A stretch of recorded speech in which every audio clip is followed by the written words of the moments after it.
So let us start with her introduction to our audience. Good evening, ladies and gentlemen. Today we are having uh, an artist as well as an educator. She is uh, she is a fine artist who has set up more than 20 solo exhibitions and of course more than 35 group exhibitions, nearby 10 camps. She has coordinated in more than 30 exhibitions, winner of several good awards. She is an excellent mentor and jury. She has also judged several renowned programs including AIMS Bhopal. She is a polite, amazing, and adorable personality. With respect and honor, I would like to welcome you, madam. Today we are having Mrs. Bhavna Chaudhary from Bhopal. So it's my immense pleasure to have you today. उनके according अपने आप को express करना और उनसे किसी को कुछ दे पाना, और यही मेरा रहता है कि मैं किस तरीके से अपने एक्सपीरियंस से सभी को कुछ ना कुछ एक बेटर दे पाऊं, उनके कैरियर में, उनके लाइफ में, उनके सोल में कुछ इम्प्रूवमेंट कर पाऊं. It's really been amazing. It's awesome. It's really Yeah. been awesome motto of your living.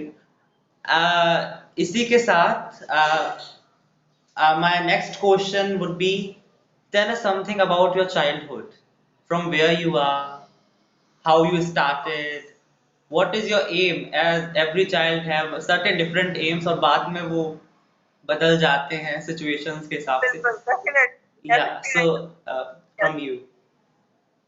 Yeah.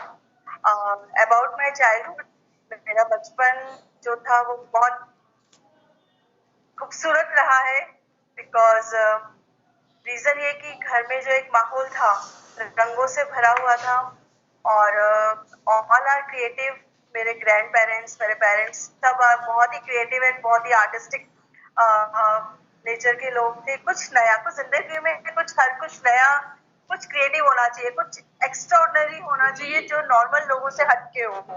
तो वो एटमॉस्फेयर, मेरे ब्रदर्स वो लोग भी टेक्निकल फील्ड में है, बट ओवरऑल एक बात करें हम तो क्रिएटिव माहौल रहा है, रंगों से भरा पूरा रहा है, क्योंकि मेरे फादर भी एक आर्टिस्ट थे. और जो एक जर्नी होती है कि एक पेरेंट्स का होता है कि भाई मेरा बच्चा जो है वो उस समय जो हमारे इस टाइम में था कि इंजीनियर बने या डॉक्टर बने, तो बॉयज के लिए था कि वो इंजीनियरिंग फील्ड में जाना चाहिए, गर्ल्स के लिए था कि वो मेडिकल फील्ड में जाना चाहिए. तो ये फेज मेरे साथ भी रहा. और जब कुछ मेरे से सीनियर जो फ्रेंड सर्कल में मेरे फादर के जो बच्चे थे वो मेडिकल इंजीनियरिंग फील्ड में चले गए थे, और बट इन स्कूल टाइम मेरे को पता था कि मुझे ड्राइंग और ड्राइंग ही समझ में आती थी.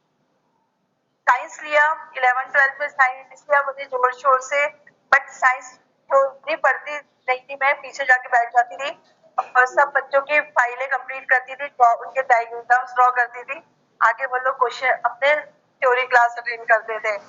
एंड जब टेस्ट होता था तो डायग्राम मैं बनाती थी, थ्योरी मेरे दूसरे स्टूडेंट लिखते थे. तो ये चीज हमेशा से थी. तो आफ्टर ऑल 12th के बाद ये डिसाइड हुआ कि नहीं, ये medical field is not good for me, only art field is better for me. And then उसके साथ साथ डिफरेंट कॉम्पिटिशंस, एग्जीबिशंस वो मैं करती चली गई, और बस जर्नी स्टार्ट हुई.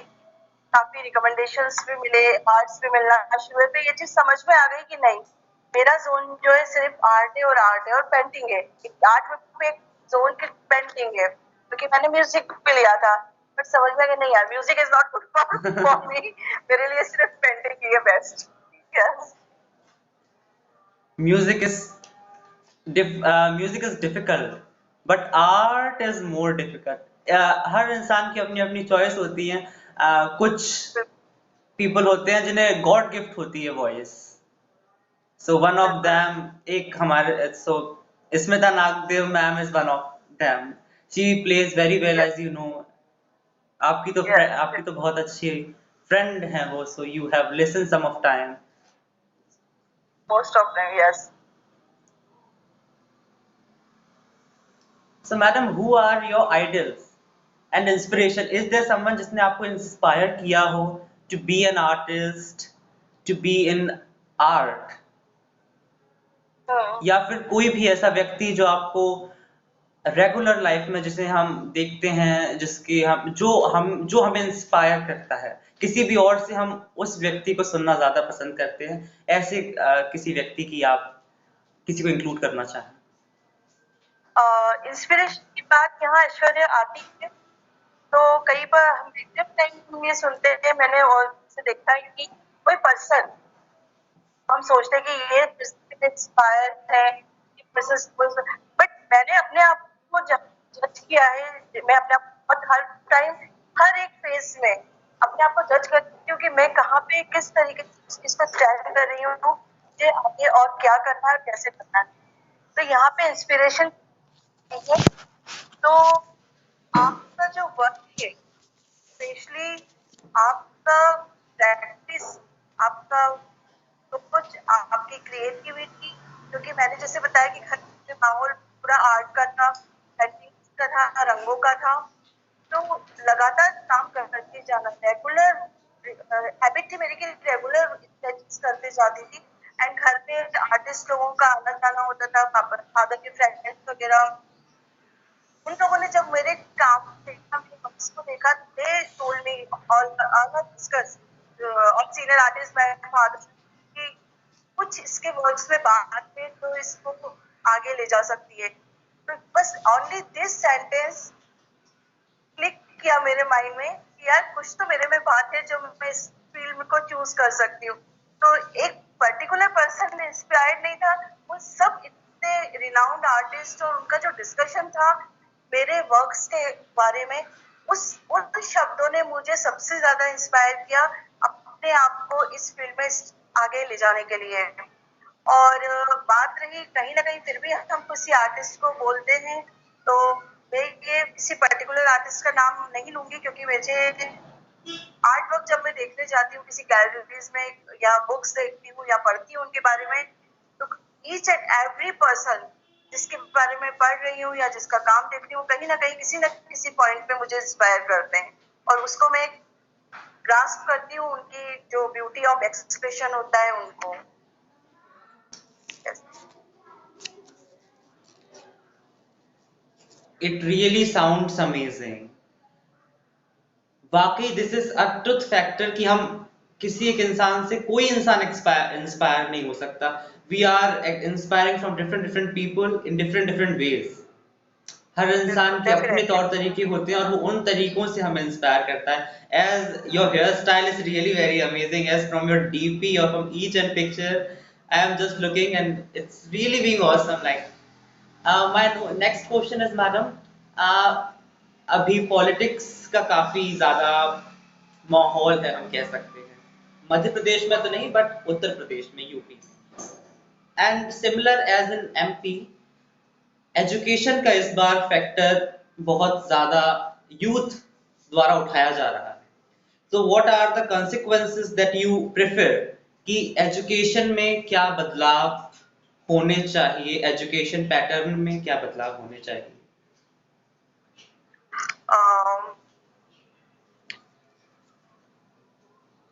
एक्चुअली इसके लिए because I am also teaching in missionary school, holy family convent senior secondary school as a PGT. Teaching का मुझे शुरू से शौक रहा था, बट कोइंसिडेंस ऐसा रहा कि लाइफ का एक फेज खत्म होने के बाद कई लोग 23-24 की एज में और अर्ली जॉब करना शुरू करते हैं, बट ओनली 3 years हुए मुझे टीचिंग करते हुए इन स्कूल की बात कर रही हूँ. तो जो सबसे स्कूल इसलिए मैं प्रोमिनेंटली आपको बोल रही हूँ एजुकेशन की बात करी, क्योंकि किसी भी बच्चे का, किसी भी पर्सन का जो बेस होता है वो स्कूल ही होता है ना।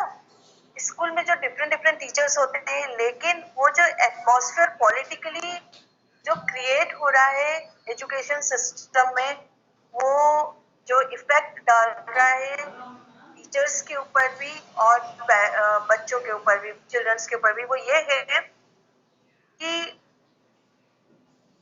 नॉर्म, जैसे अभी art integrated, you know Aishwarya, I think कि art integrated, each and every subject related to art integrated, ठीक है।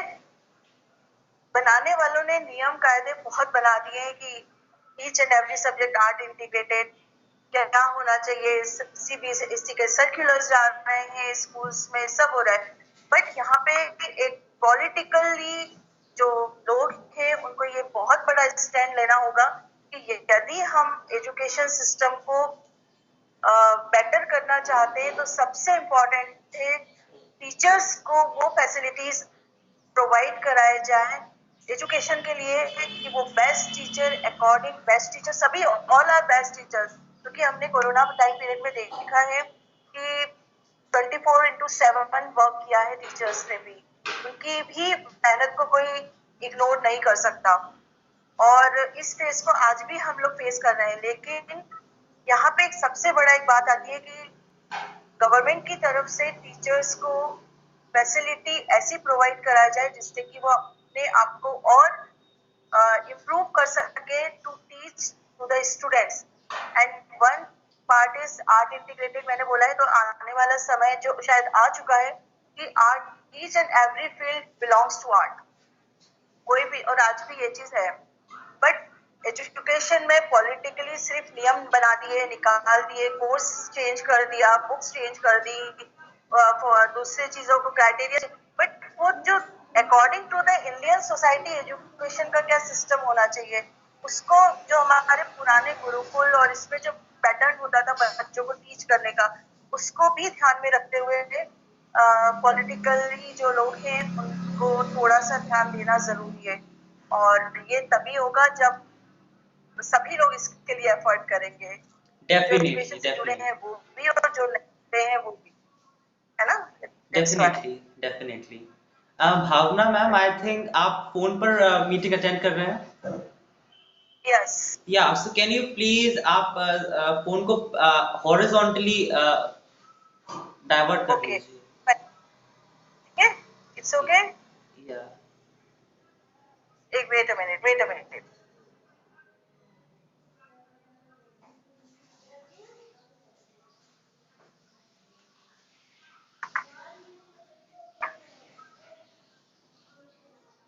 आई think better. Just a second.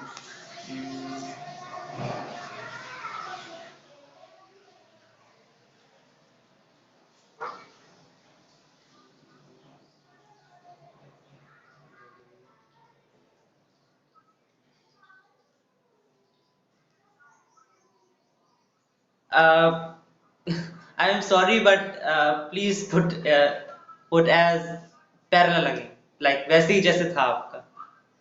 Okay fine, Because normally video, uh, yeah, this is okay. This is okay. Absolutely, absolutely. या, Yeah, now it's perfect. So I'm sorry for the inconvenient. Madam, I have seen some of your pictures, your artwork, okay, जो आपने you have sended me. So the very common question is what kind of artist you are. किस तरह से, क्या आप what are the things जो आप अपनी पेंटिंग्स में इन्वॉल्व करते हैं, जो आप अपनी पेंटिंग्स में शो करना चाहते हैं. So tell us something about that. Okay. आपने देखा होगा ऐश्वर्य, मेरे पेंटिंग में मोस्टली जो फिगर्स है वो सिंगल फिगर है, फर्स्ट थिंग। Yeah, definitely. और ये बात मैं इसलिए कहना चाहती हूँ बिकॉज सबसे पहले जब एग्जीबिशन में लोग आते हैं तो जब एक पूरा राउंड गैलरी में लगाते हैं या मेरे वर्क्स देखते हैं, भावना मैम ये बताइए आपके पेंटिंग में सिर्फ एक ही इंसान क्यों होता है, एक फिगर क्यों होता है, ये जनरल क्वेश्चन है। तो मैंने ऑटोमेटिकली आपको अपनी तरफ से ये चीज करी कि ऐसा क्यों है, ऐसा होता है।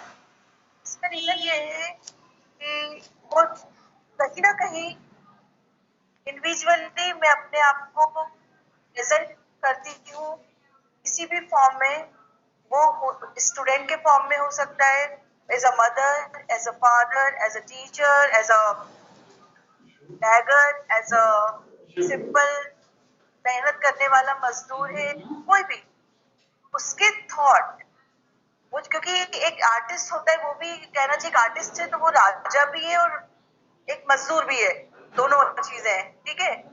तो वो जो फीलिंग्स होते हैं, तो जो एक मैंने आपने जब मेरे से चाइल्डहुड का एक क्वेश्चन किया था, मैंने कहा चाइल्डहुड मेरा बहुत ही खूबसूरत था, बहुत अच्छा था, बहुत लाल प्यार से, मतलब एक होता है ना पैम्परिंग चाइल्ड टाइप से, वो तो रहा, लेकिन कहीं ना कहीं वो फेजेस आते हैं जहाँ पे हम अपने आप को एक्सप्रेस तो करना चाहते हैं, हमारे पास शब्द नहीं होते हैं, लेकिन वो फीलिंग्स कहीं ना कहीं माइंड में चल रहे होते हैं, वो हमारे बचपन से ही होते हैं, ठीक है। एक छोटा बच्चा भी बहुत कुछ कहना चाहता है, लेकिन वो शायद कह नहीं पाता, लेकिन धीरे धीरे जब बड़ा होता है तो वो जो इमेजिनेशन है वो कहीं ना कहीं उसके माइंड में रह जाते हैं। तो वही चीज जब मैंने आर्ट फील्ड में एंटर किया, अपने आप को एक्सप्रेस करना शुरू किया, तो हर बार ईच एंड एवरी टाइम मेरे हाथ से सिर्फ एक ही सिंगल फिगर बनता था और एटमॉस्फेयर क्रिएट होता था। एटमॉस्फेयर, जब मैं छोटी थी तो मैं क्या एंजॉय करती थी, वो पानी में नाव चलाना, बारिश के बाद वो तितलियां पकड़ना और तितलियों के पकड़ने के बाद उनके पंख को थोड़ा सा टियर कर देना और कि वो उड़ ना पाए, मतलब very painful thing, very painful. But आज रियलाइज होता है तो वो चीज भी माइंड में वो हर्ट करती है, आज चीज ऐसा नहीं करना चाहिए था। छोटी गौरैया आती थी घर में, घोंसला बनाती थी, अब बच्चे होते थे, उनके अंडे छोटे छोटे से, वो एक मेमोरीज हो गई। फिर उन गौरैया को पकड़ना, फिर उसके बाद पानी बारिश होती है तो आपको एहसास होगा ऐश्वर्य, जब बारिश पहली बारिश होती है तो जो खुशबू होती है मिट्टी की, है ना, और उसकी जो सौंधी सौंधी खुशबू होती है, वो इतना टेम्प्ट कर देती है कि हम बाहर जाके, तो बच्चे होने के नाते हम गीली मिट्टी के मंदिर बनाना, उसमें छोटे छोटे रंगीन पत्थर सजाना, ये सब चीजें होती है। एक छोटे सा डंडी तोड़ के लाना, प्लांट उस मंदिर के ऊपर लगा देना। तो ये मेमोरीज होती, बड़े होते गए तो कॉलेज स्कूल टाइम में फ्रेंड्स, क्योंकि बहुत रिजर्व सी इंट्रोवर्ट टाइप की रही हमेशा, तो थी सबकी थी अपने आप को एक्सप्रेस थोड़ा बहुत कम और कम शब्दों में करना। तो सब चीजें जो थी, वो पेंटिंग मुझे एक ऐसा मीडियम मिला जहाँ पे मैं अपने आप को, अपने मूड्स को, फीलिंग्स को, अपनी स्टोरीज को पेंटिंग्स में डालना शुरू कर दिया। और आज भी जब मैं वर्क करती हूँ तो कहीं ना कहीं एटमॉस्फेयर के अकॉर्डिंग जो चीजें मुझे क्या बोलना चाहिए, फीलिंग्स और चीजें देखने को मिलती है, लोगों के एक्सप्रेशंस, लोगों के बिहेवियर, वो चीजें कहीं ना कहीं मैं होती उस जगह तो कैसे रिएक्ट करती, और वो सब चीजें मेरे पेंटिंग में कलर्स और फॉर्म्स के थ्रू आ जाती हैं। और इसमें आपने देखा हो, मैंने जो पेंटिंग आपसे शेयर किए थे, यदि आप चाहें तो कुछ पेंटिंग स्क्रीन पे शेयर कर सकते हैं यदि पॉसिबल हो। उसमें एक पेंटिंग शायद मैंने शेयर किया, उसमें एक सिंगल लड़की है जिसका फेस रेड है, आई थिंक। कुछ पेंटिंग है जिसमें एक लड़की खड़ी हुई है, उसके साथ चिड़िया छोटी छोटी, and the title of the painting is don't talk to me, मतलब उस समय मैं कैसे फेस में थी, मैं किसी से बात नहीं करनी। तो ये सब चीजें जो होती है, फीलिंग्स, इमोशंस, ये सभी चीजें मेरे पेंटिंग में एज अ पर्सनल, और दूसरे लोग भी, जैसे सपोज मैं आपसे बात कर रही हूँ, आप मेरी बात सुन रहे हैं, तो ऑटोमेटिकली जो मेरे माइंड में आ, जब मैंने एक्ट्रेस से करी तो उनका जो सोच सुनने का तरीका था कहीं ना कहीं मुझे इंस्पायर किया, और हो सकता है ऐश्वर्य मेरा थी वो, Oh, that's है ना। really being amazing. Okay, yes. जब हम आर्ट की बात करते हैं, आर्टिस्ट से बात करते हैं, तो इस वक्त let us put education on a corner, just art हमारा मेन टॉपिक है। So madam, I would like to ask you, what are the things जो एक आर्टिस्ट कभी छोड़ना नहीं चाहता, जो एक इंसान कभी छोड़ना नहीं चाहता लेकिन एक आर्टिस्ट को छोड़नी पड़ती है। ऐसे क्या चीजें आप महसूस करते हैं जो भावना कभी छोड़ना नहीं चाहती थी बट बीइंग एन आर्टिस्ट छोड़ना पड़ा? इसलिए इतना डिफिकल्ट क्वेश्चन है बिकॉज माय माय माइंड, तो मेरा दिमाग अपनी कह रहा है, जो हमेशा कहता है आर्ट के लिए मैं सब कुछ छोड़ सकती हूँ, Oh my God. It's बस really सिंपल। मैं yes amazing, amazing. Okay, so how many people are there in your family? मेरी डॉटर है और वो मास्टर्स कर रही है अभी, और मैं हूँ, अच्छा, have और you मेरे हैं दो ब्रदर्स हैं, वो लोग अपने अपने फैमिलीज में हैं, छोटी सी फैमिली है। या आपने कभी अपनी डॉटर को आर्ट की like is she interested in art? Your daughter?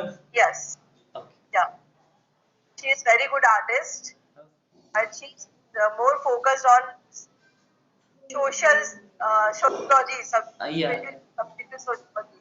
So she's also a very good artist. But that's really amazing.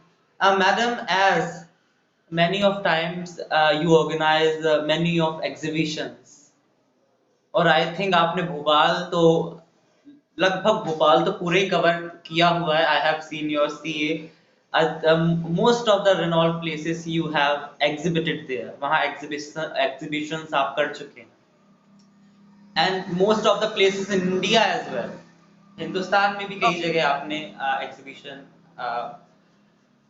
My question is what is your experience in terms of better management? एक अच्छा management according to you, what is a good management? good management. First thing is exhibitions की बात करूँ editor, तो एक छोटी सी चीज आपसे शेयर करना चाहूंगी।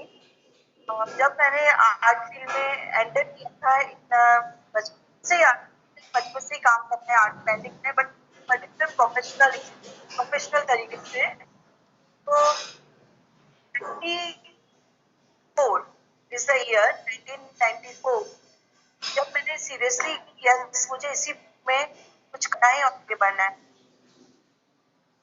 देन डिसाइडेड कि मुझे एग्जीबिशन करना है। तो अपने भारत का करना है, कहाँ करना है? भोपाल में कला परिषद इज अ प्लेस। मैंने भारत रत्न नहीं था उस समय, बन रहा था, बट कला परिषद मैं भोपाल क्यों? क्योंकि रीच नहीं था ना, सोच नहीं थी वो वाली, हमें पता नहीं था कि बॉम्बे, दिल्ली, जहांगीर गैलरी, सोच ही नहीं सकते थे कि कैसे होगा। तो कला परिषद, सिंपल आंसर एक होता है जो, तो मेरे फादर ने कहा नो, सबसे फर्स्ट एग्जीबिशन होगी तुम्हारी जहांगीर आर्ट गैलरी मुंबई। मैंने कहा कैसे पॉसिबल है? बोलते बस पॉसिबल सब कुछ है, कंटिन्यू योर वर्क। और एक टाइम मैनेजमेंट उन्होंने मेरा बना दिया था कि आपको 9 to 5 o'clock तक सिर्फ स्टूडियो में काम करना है, ओह, एंड 9 to 5 आपको खाना शाम को ही मिलेगा। सुबह आप सिर्फ सिंपल सा, क्योंकि मैं चाय वगैरह उस समय नहीं पीती थी, बॉर्नविटा पीती थी सिंपल, तो एक ग्लास बॉर्नविटा पी के स्टूडियो में जाती थी एग्जैक्ट शार्प 9 o'clock। यदि 1 मिनट पे आगे हुआ तो पनिशमेंट मिलता था। 9 o'clock पे स्टूडियो, 5 o'clock एग्जैक्ट स्टूडियो में आपको सिर्फ आर्ट से रिलेटेड ही पढ़ना है, पेंटिंग करना है, स्केचिंग करना है, no other subject, and music, music आप सुन सकते हो। वो जो टाइम मैनेजमेंट था, डिसिप्लिन, 1 ईयर तक कंटिन्यूअस हुआ मेरा। और इसी बीच जहांगीर आर्ट गैलरी अप्लाई करी, जहांगीर आर्ट गैलरी में मिल भी गई मुझे, वहाँ पे बुक भी हो गई। वो जो टाइम मैनेजमेंट था किसी काम को लेके, कुछ पर्टिकुलर ईयर ने मुझे सिखा दिया कि यदि आपको सक्सेसफुल होना है लाइफ में, तो आपको अपने काम के प्रति एक डेडिकेशन होना चाहिए, रिस्पॉन्सिबिलिटी लेने की होना चाहिए, हिम्मत होनी चाहिए एंड सबसे इम्पोर्टेंट अपने ऊपर कॉन्फिडेंस होना बहुत जरूरी भी आप काम कर रहे हैं। और ये चीज थी कि मैनेजमेंट वाला क्वेश्चन भी आपका इससे क्लियर हो गया। Time management is very important, dedication is very important and responsibility and passion all are very important for your work. Yeah.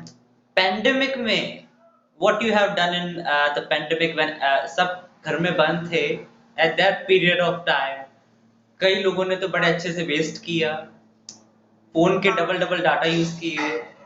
Artist की जब हम बात करते हैं when in pandemic as well, whenever I talk to Smita ma'am, she is most of the time I'm playing, or maybe I am in any concert which is virtually happening.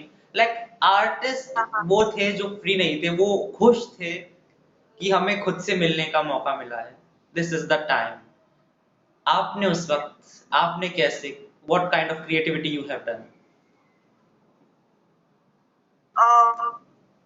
जो एक thinking process है उस समय की and journey रही ऐश्वर्या, वो मैं इस तरीके से कहना चाहूंगी कि जब पैंडेमिक शुरू हुआ तो एक तो हमें किसी को नहीं पता था कि ये 1 साल 2 साल महीना साल ऐसे जाएगा, वेरी ट्रू। लेकिन जब 20 to 1 मंथ निकलने के बाद रियलाइज हुआ, जब पैंडेमिक शुरू हुआ था, सब लॉकडाउन वगैरह लग गया था, तो उस समय लगा 1 महीने 1 मंथ के बाद कि नहीं कुछ तो, क्योंकि ऑब्वियसली एंजाइटी एंड पेन सब भी था। हम ये नहीं बोलेंगे, मैं आर्टिस्ट ऐसे बीइंग आर्टिस्ट बोलूंगी कि अरे यार बहुत काम करने को मौका मिल गया, टाइम मिल गया, तो स्कूल भी मतलब जॉब के लिए भी नहीं जाना है और घर में ही रहना है, ऑल दिस थिंग्स, ये सब चीजें एक प्रेशर बना, प्रेशर था। लेकिन 1 मंथ के बाद ये रियलाइज हुआ कि ये जो टाइम है आप क्या बेटर कर सकते हो अपने लिए भी और सामने वाले के लिए भी। जो उसमें न्यूज आ रही थी, जो सभी लोग पेन मतलब बहुत परेशानियों में कहीं ना कहीं इफेक्ट डाला उन चीजों ने, और उस एंजाइटी से मैं भी गुजरी हूँ। लेकिन एक समय के बाद ये रियलाइज हुआ कि सिर्फ बैठ के सोचने से और न्यूज देखने से और न्यूज पढ़ने से कुछ नहीं होगा। कहीं ना कहीं हमको अपना जो हमारी फील्ड है उसमें अपने आप को खो देना जरूरी है। और लेकिन वो पेंटिंग जब मैं स्टूडियो में बैठती थी उस समय में, तो मैं रियली बता रही हूँ कि ब्रश हाथ में होता था, कलर आसपास होते थे, बट कुछ फॉर्म्स निकल के नहीं आ रहे थे। कुछ समझ में नहीं आ रहा था मैं क्या बनाऊं उस समय, क्या एक्सप्रेस करूं, क्योंकि खुशी भी नहीं थी, दुख भी नहीं था, लेकिन एक दर्द था। ठीक है ना, दुख और खुशी दोनों नहीं था। बहुत बड़ी बात, इससे इम्पोर्टेंट चीज है, दर्द था, लेकिन अपने लिए भी कैसे होगा आगे, क्या होगा पता नहीं, दूसरों के लिए जो दूसरे लोग फेस कर रहे थे। उसी समय मुझे पता पड़ा हमारे साथ अर्जुना एकेडमी कुछ देर का लॉकडाउन उस समय ओपन हुआ था कि आप जा सकते हैं कहीं आना जाना शाम के लिए। तो उस समय मैंने सिरेमिक क्लास ज्वाइन करी थी, सिरेमिक सीखने के लिए, क्योंकि मेरा जोन बिल्कुल अलग है। लेकिन मैंने सिरेमिक क्लास ज्वाइन करी और ओनली फॉर 1 मंथ मुझे टाइम ड्यूरेशन मिला था, थोड़ा सा मुझे ओपन हुआ था लॉकडाउन। उस समय जब मैंने सिरेमिक क्लास ज्वाइन करी और मिट्टी को अपने हाथों से डिफरेंट डिफरेंट शेप्स में बनाया, क्रिएट किया, और उस समय जो फील किया व्हील के ऊपर, because I love wheel work, wheel पे काम करना मुझे बहुत पसंद था। मैंने कहा व्हील वर्क पे जब काम किया, मिट्टी को जब शेप्स दिए, अपने आप को दुनिया से बिल्कुल बेखबर पाया, दुनिया से बिल्कुल दूर पाया। उस समय फिर से मैंने उस पुरानी भावना को ढूंढ लिया जो कहीं थोड़ा सा खोने लगी थी कोरोना टाइम शुरुआत होने के समय। और उस समय मैंने जब अपने आप को ढूंढ लिया, फिर नॉन स्टॉप मैंने जो वर्क किए हैं, बहुत काम किया मैंने, पेंटिंग्स बहुत अच्छे काम किए, मैं कहना चाहूंगी। दिल से निकले हुए रंग थे, दिल से निकले हुए फॉर्म्स थे। और उसी से मैंने अभी रिसेंट एक एग्जीबिशन भारत भवन में सोलो एग्जीबिशन किया था। और मेरा उनसे कहना था कि कोरोना के बाद जब लॉकडाउन ओपन होगा तो सबसे पहले एग्जीबिशन मैं चाहती हूँ मेरी हो। और जब वो एग्जीबिशन हुई लोग जब आए, नंबर ऑफ पर्सन्स, और उस समय जो सक्सेसफुल रहा, 100% सक्सेसफुल शो, उस चीज ने शो कर दिया कि टाइम कैसा भी हो, अच्छा हो, बुरा हो, लेकिन अपने आप को मेंटली स्ट्रांग रखना सबसे ज्यादा इम्पोर्टेंट है। तभी आप हर वक्त को नॉर्मल वे में लेके आप उस कुछ ना कुछ अपने लिए निकाल लोगे उसमें, और दूसरों के लिए तो होगा ही। Absolutely, absolutely. Actually, today is another very exciting thing, which is पिछले I think 1.5 महीने से ESNF close था because there are certain exams, मेरे एग्जाम थे थोड़े से, and this is today I have finally opened that. अब हमारे पास कहते हैं ना, जब इंडस्ट्री में भी मौसम होता है जब काम आता है, एक्टर्स वगैरह, कई बार आपने सुना होगा कि इंडस्ट्री में बड़ा काम है, इस बार इंडस्ट्री थोड़ी सी नम है, काम नहीं है। तो ऐसे ही काफी सारे गेस्ट हमारे भर गए थे, and after a long long time सोचने के बाद I said let's begin again. तो इस पूरे इस सीक्वेंस में you are the first guest. आज we have again reunited in ESN, and you are the first guest, as I have especially mentioned in the diary, which is they are not here in my room. I especially mentioned that Mrs. Bhavana Chaudhary from Bhopal is bring a luck for us, bring a luck in the way we all have united again, full ESNF fraternity. तो उस तरीके से, so you have really been a lucky person for us. Thank you very much. एक और चीज थी, आई am very भरोसा था मुझे that the friend of as Smita ma'am mentioned कि स्मिता मैम की फ्रेंड है तो फिर उन्हीं की तरह नेचर होगा, अच्छा नेचर होगा, because she is also a very like बच्चों से जो लगाव होता है, so this is same as जो उनमें है, वही चीज I am feeling the same in you. और काफी देर तक हमारी बात होती है, उस टाइम में वो बहुत सारी चीजें कवर कर लेती हैं, काफी सारी चीजें, आई थिंक पूरा ग्लोब ही हम दोनों कवर कर लेते हैं। यहाँ ये हुआ, वहाँ वो हुआ, आपके बारे में और भी काफी सारे लोगों के बारे में बहुत सारी बातें होती हैं। और हम लोगों का अब ऐसा हो गया है कि हफ्ते में एक ना एक दिन तो हम लोगों का normally more than half hour हम लोग कन्वर्सेट करते हैं ऑन फोन, और काफी सारी बातें हम कवर करते हैं। जब अभी तानसेन समारोह होने वाला था इस बार, वो she is not being able to come here due to some consequences, उन्हें कहीं और जाना था। So at that period we are being like कि कोई बात नहीं, मैं कह रहा था आई वांट यू, मैं चाहता था कि मैं यहाँ आपको देखूं, आपका म्यूजिक सामने से सुनूं। शी इज लाइक कोई बात नहीं, अभी तो तानसेन समारोह बहुत सारे होने हैं and I will definitely be there, मैं आऊंगी और हम लोग। तो एक वो बच्चों का, स्पेशली बच्चों का जो मन होता है, उसको रखने वाली जो चीज होती है वो हर इंसान में नहीं होती, बट वो रख लेती है। My next question is from you is, if madam, if you don't mind, I have a question, as what is our time limit for the session according to you, as you prefer? 1 hour is sufficient.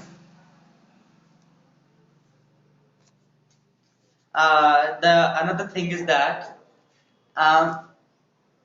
एक time when you are just interested in art, काफी सारे बच्चे, mostly I think before 5th standard, art में सबका बड़ा मन लगता है। Everybody would like to draw something on their drawing sheets और ड्राइंग बुक्स।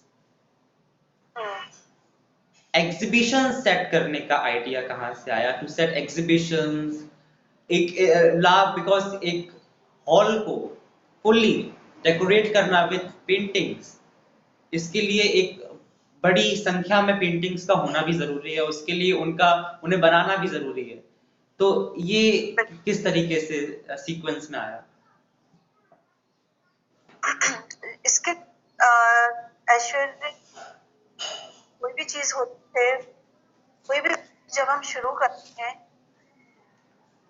तो उसके अंदर सिर्फ 1 या 2 कोई भी वर्क करने से, है ना, सपोज ये अपन पेंटिंग की बात करें, स्कल्पचर की बात करें, डिजाइनिंग की बात करें, तो उससे कोई भी चीजों का आउटपुट निकल के नहीं आता है प्रॉपर। म्यूजिक की बात करें, एक या दो राग से बात नहीं बनती है ना।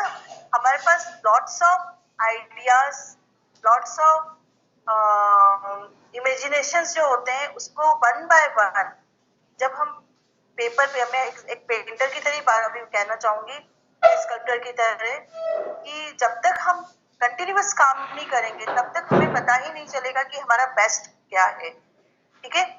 और यहाँ पे जैसे स्टूडेंट्स का आपने बोला कि कई स्टूडेंट्स को इंटरेस्ट होता है पेंटिंग में, ड्राइंग में, बट यहाँ पे मैं जब इंटरेक्ट करती हूँ तो उनसे हमेशा ये चीज कहती हूँ कि आपने एक ड्राइंग बना ली, दो ड्राइंग बना ली, इससे कुछ नहीं होगा, आपको कंटिन्यूअस वर्क करना पड़ेगा, क्योंकि प्रैक्टिस मेक्स मैन परफेक्ट।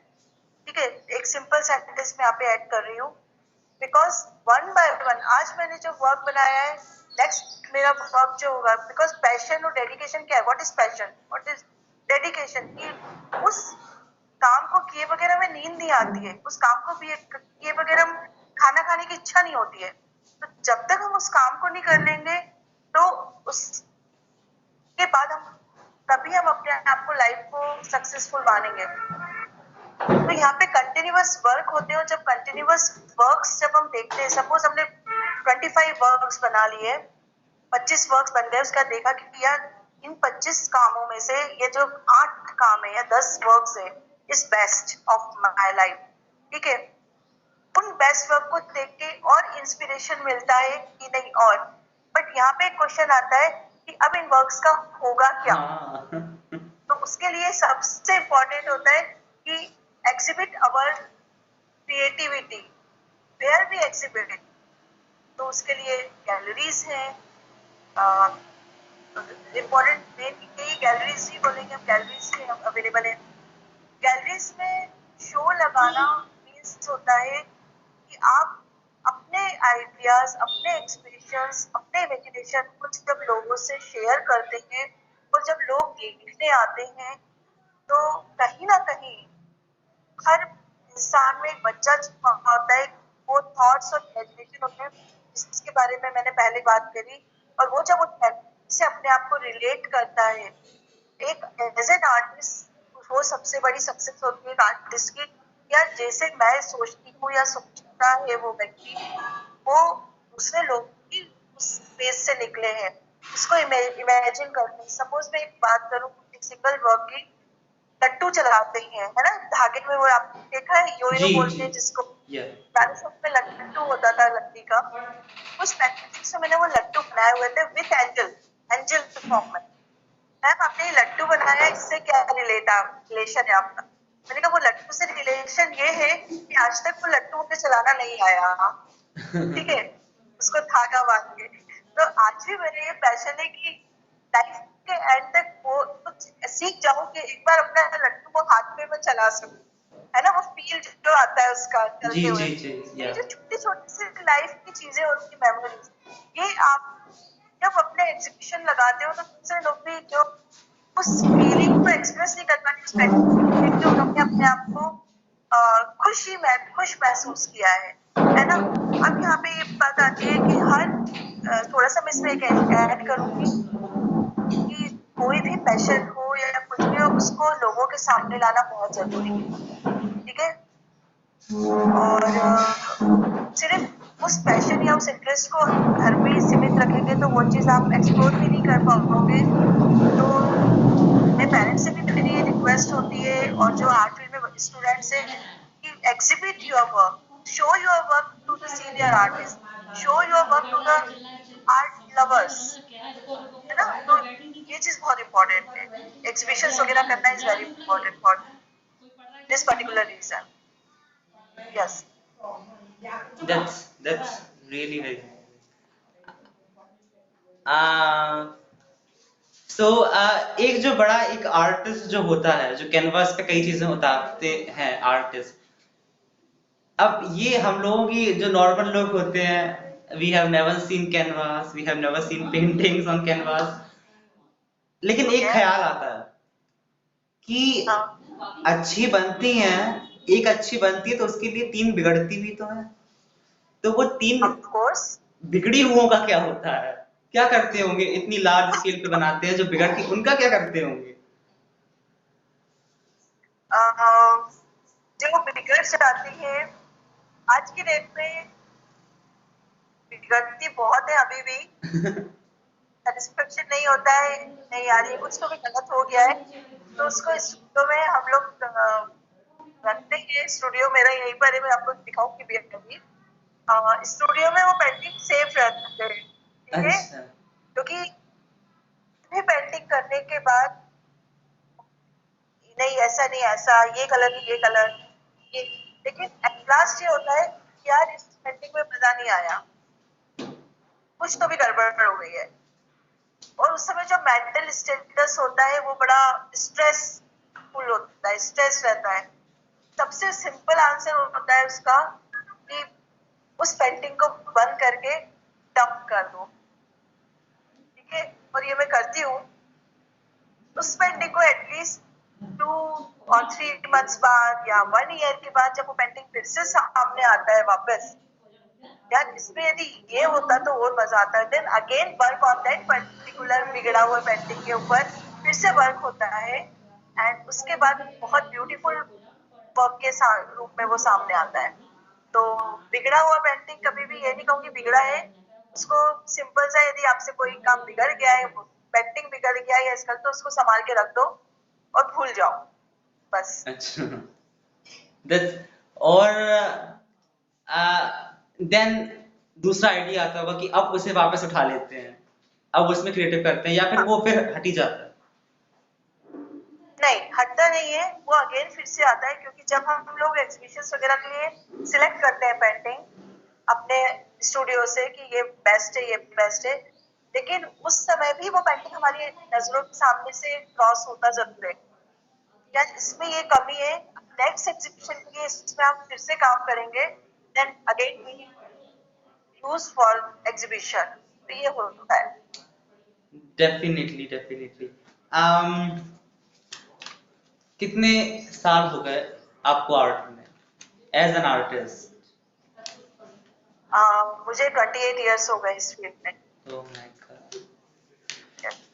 और इस दौरान आप, क्या आपका आइडिया है कि इस वक्त में, इन 28 सालों में कितनी पेंटिंग्स आप बना चुकी हैं लगभग? More than 2000, more than 2000। Oh my God. और टू बी वेरी ऑनेस्ट, वैसे ये सवाल, this is may be a nonsense question, but इतनी सारी पेंटिंग्स कहाँ जाती हैं? Most of the paintings are sold. Oh, that's Yeah. amazing, that's amazing, that's amazing. Okay, एक जो और एक बहुत कॉमन सवाल है जो कई लोगों के मन में होता है, आ, क्या एग्जीबिशन लगाने का what is the format, how जो लोग आते हैं वो किस तरीके से पेंटिंग्स खरीद सकते हैं? एग्जीबिशंस क्या खरीद सकते हैं एग्जीबिशंस में से?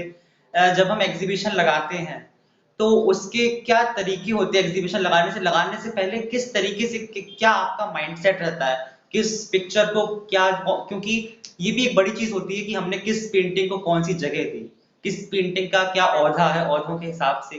तो ये किन माइंडसेट्स के साथ ये चीज की जाती है?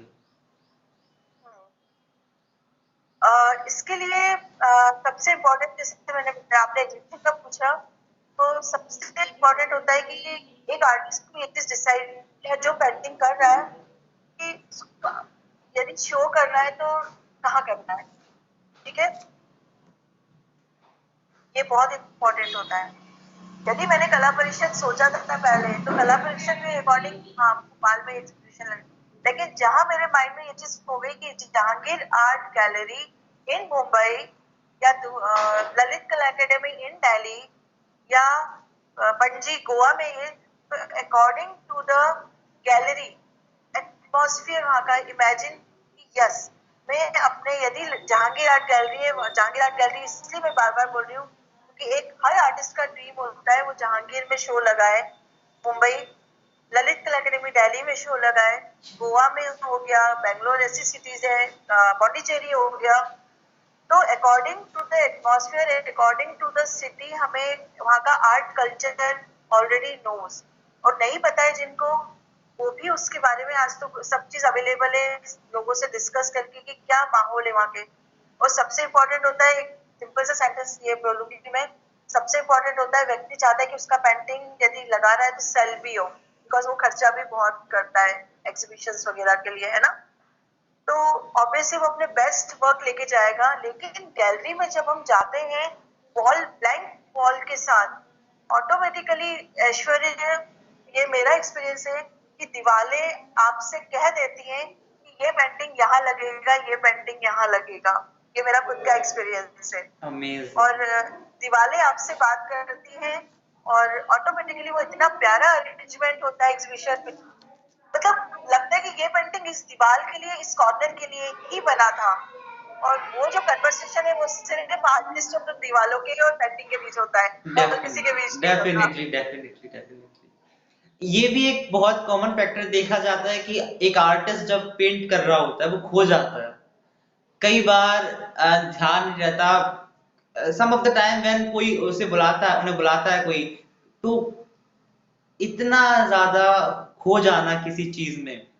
एक और चीज मैंने नोटिस की है, अब आपका तो खैर लेवल अलग है, you are renowned artist known in ऐसे मत भोपाल। बोलो, मैं नॉट नहीं नहीं, I am comparing you with me, so in that sorts you are a very renowned artist. If I am talking about me personally, so when I am drawing in my drawing book something, तो मुझे if like हजारों बार when I am drawing something, तो मैं भी कई बार बच्चों का होता है, बच्चे तो खैर कुछ भी करते हैं तो काफी ज्यादा उसमें इन्वॉल्व हो जाते हैं, लेकिन वाकई आई हैव ऑल्सो फील की नींद नहीं आती जब तक हमें याद है कि I have drawn a peacock, तो उसके अभी पंखों में वो वाली चीज नहीं आई है जो इमेजिन की थी बनाने से पहले।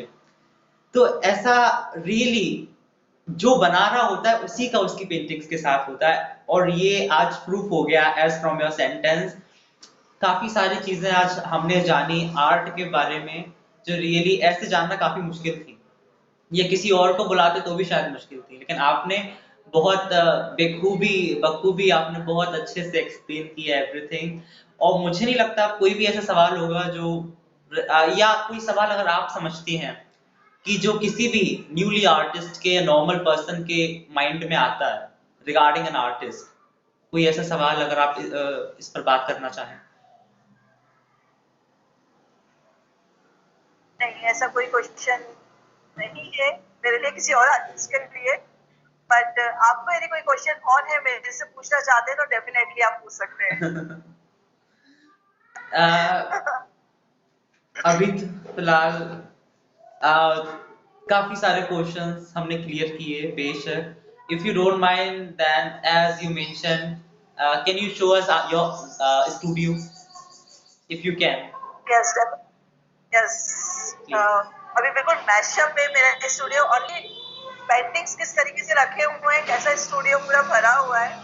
और ये जो कोरोना टाइम में मैंने जो वर्क्स किए हैं काफी, उनको बिल्कुल रेडी करके फ्रेम करके रखा है। एग्जीबिशन 2-3 कर चुकी हूँ, कोरोना टाइम में भी एक एग्जीबिशन करी थी मैंने, जब लॉकडाउन का पूरा यूज किया मैंने। जैसे ही लॉकडाउन ओपन हुआ in Ujjain, I exhibit my work in Kalidas academy, तो लोग मेरे को बोलते थे, भावना तुमने तो पूरा लॉकडाउन का बहुत अच्छा यूज किया है, and one curate one shows in that particular time. तो इसके पीछे ऐश्वर्य सिर्फ एक चीज मैं कहना चाहूंगी कि मैंने पहले भी कहा कि टाइम अच्छा बुरा सब होता है, लेकिन उस टाइम को यूटिलाइज करने के लिए हमारा विल पावर भी बहुत हेल्प करता है, उसको बेटर फॉर्म में कन्वर्ट करने के लिए। उस विल पावर को हमेशा सबको बनाए रखना चाहिए, सिचुएशन कैसी भी हो। और एज एन आर्टिस्ट हमारे को भगवान ने, माँ सरस्वती ने एक वरदान दिया है कुछ अपने आप को एक्सप्रेस करने के लिए, कुछ मीडियम दिए हैं, और इसके लिए मैं भगवान का शुक्रिया अदा करती हूँ, और आप लोगों का कि आप लोग या हम लोगों को इतना अप्रिशिएट करते हो, हमसे बात करते हो, तो थैंक वेरी, इसके लिए मैं बहुत थैंकफुल हूँ, है ये ना। तो मैं अपने स्टूडियो में कुछ, क्या please this is wait a minute, क्या yes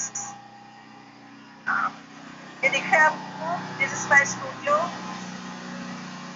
Oh wow, yeah. All our colors. Amazing, yeah. Oh, there's so many colors. Yeah, so many colors. This is the work, and this art material. This is all my paintings. Amazing, This amazing. see Yeah, I can. अलमारी के ऊपर Yeah, तो ऐसे paintings रखे हुए हैं. Studio में work होता रहता है continuous.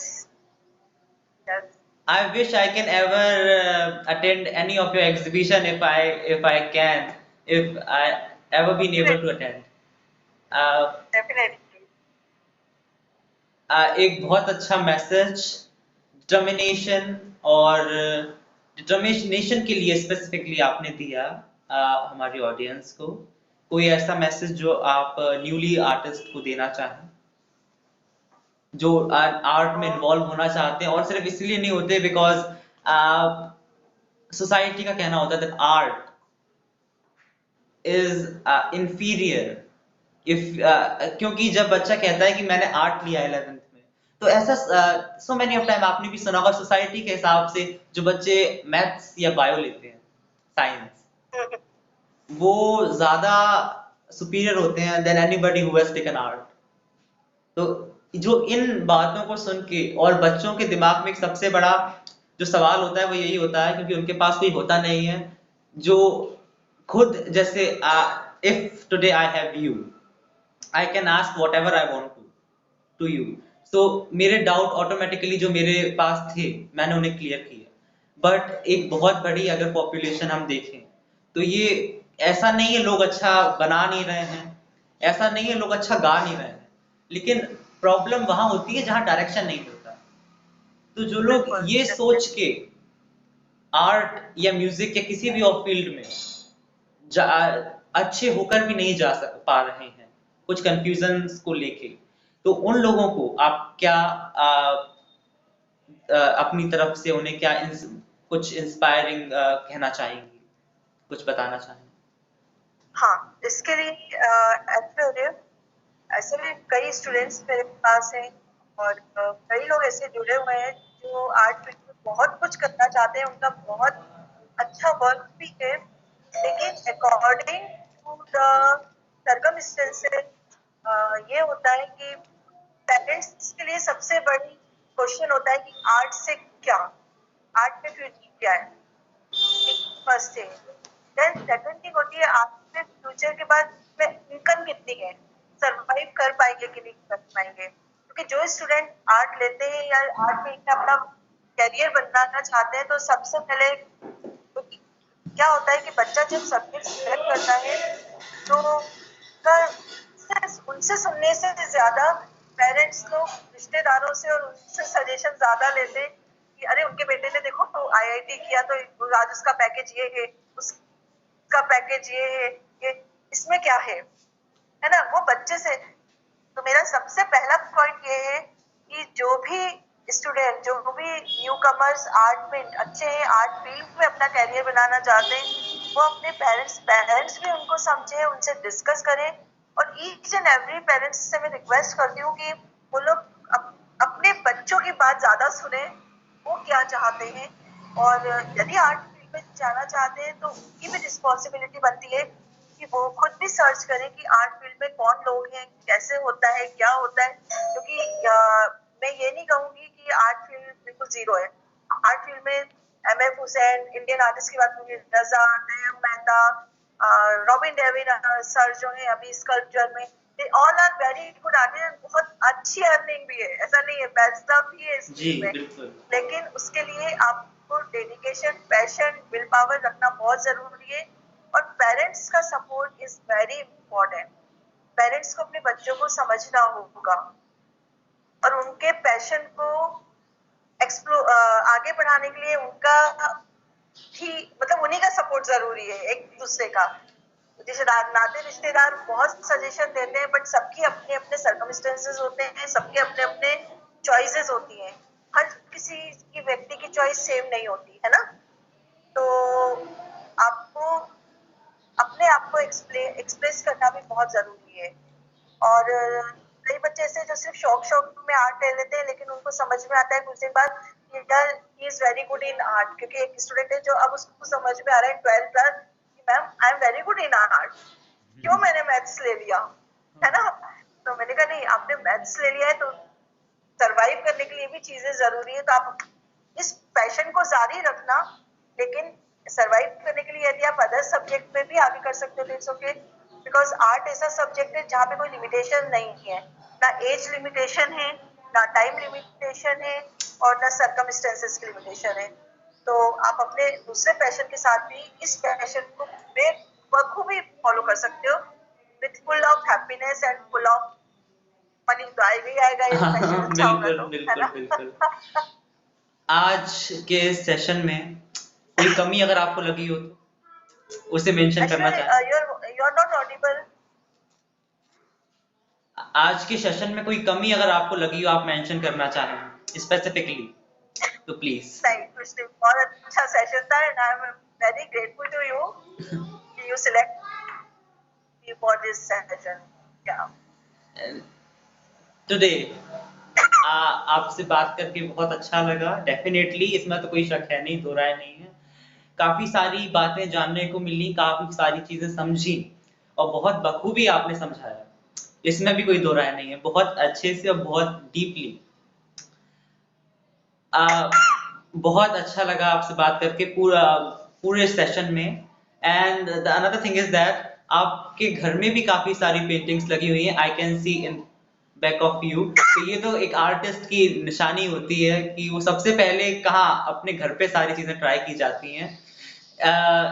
And I also say कि अगर एनी टाइम कभी आपके कैनवास पे मैं उतरूं तो मुझे जरूर एक व्हाट्सएप पे पिक भेजिएगा, I will be very happy.